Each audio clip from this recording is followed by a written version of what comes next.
The golden sun beat down on the open savanna, painting the grasses in a shimmering palette of ochres and browns.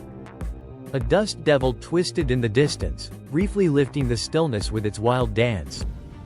It was the dry season in the heart of Africa, and life had turned lean. For the predators, every meal mattered. For the prey, every moment was a test of endurance, instinct, and, sometimes, rage. Under the scarce shade of an acacia tree, a lion stirred. This was not just any lion.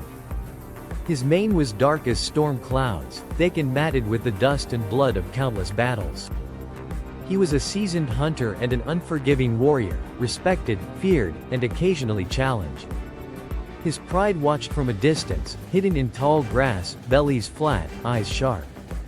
Across the dry riverbed, a herd of African buffalo, massive, horned, and restless, began their slow, deliberate march toward a watering hole. Kumo's golden eyes narrowed. His instincts flared. Opportunity had just presented itself. But what neither predator nor prey knew, was that today would not be a day like any other. Part 1. The way in. Titans of the savanna. The African buffalo, Cincerus caffer, is not your average herbivore. A full-grown bull can weigh up to 1,800 pounds, more than a small car, and its horns, fused at the base into a brutal boss, are natural battering rams. These animals don't just survive, they stand their ground. Buffalo have been known to face down lions, chase off hyenas, and even flip crocodiles into the air. In the hierarchy of dangerous animals, they're in a league of their own. Yet lions, apex predators of the African plains, are built for war. With a bite force strong enough to crack bone and claws that can disembowel in seconds, lions are the kings of ambush and brute strength. Males like Kumo don't often hunt, but when they do, it's typically to take down massive prey that requires raw force. This wasn't supposed to be a battle. It was meant to be an ambush. Part 2. The approach. Shadows in the grass. Kumo moved like a ghost. Low to the ground, shoulders rolling, every muscle fluid and silent. His eyes never left the herd. He was targeting the stragglers, the weak, the distracted. Among the group, a young buffalo calf lagged just enough to catch his eye.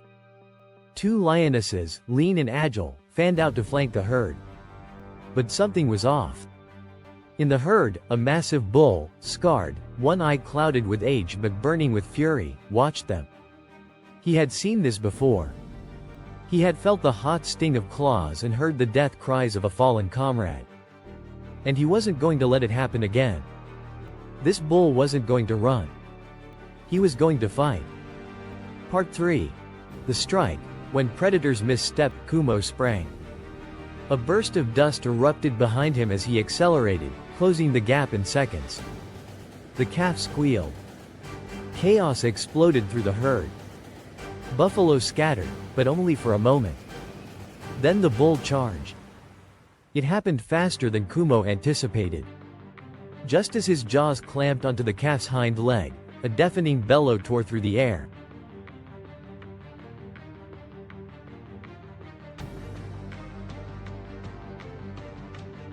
Kumo turned, just in time to see a wall of muscle and horn barreling toward him at full speed.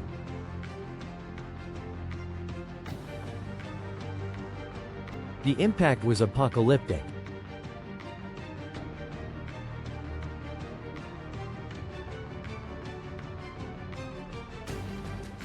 The bull slammed into Kumo's side, lifting the 420-pound lion clean off the ground. His body twisted mid-air before crashing into the earth. Dust exploded around them. The calf fled, limping but alive. Kumo staggered to his feet, dazed, ribs likely cracked.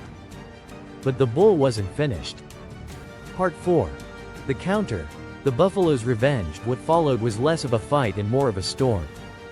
The bull circled, snorting, eyes locked on Kumo. The lion tried to retreat, but the bull charged again, this time swinging his horns low and catching Kumo in the side. The lion flipped, crashing into a thorn bush. Adrenaline, fear, and rage had transformed them. Another bull joined the fray, then a third. Kumo was outnumbered. A pride of lions might rule the grasslands, but an angry herd of buffalo owns the battlefield. One buffalo stomped forward, driving its horn down toward Kumo's exposed flank. He rolled away, claws flashing, blood pouring from a deep gash in his leg. The lionesses tried to intervene, snarling and lunging, but the herd was too large, too coordinated. The lionesses retreated, tails low, watching helplessly as their leader took blow after blow. This wasn't a hunt. This was an execution. Part 5.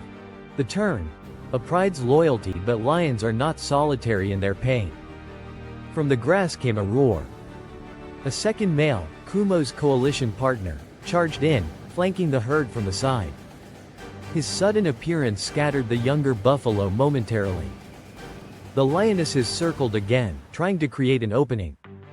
Together, the pride forced a moment of hesitation. It was just enough. Kumo, bloodied but breathing, rose to his feet and limped away, shielded by his pride as they formed a protective wall between him and the enraged bulls. The herd didn't give chase. They had made their point. The calf was gone, safe among its kind. The lions had lost. But Kumo was alive. Battered, but not broken. Part 6.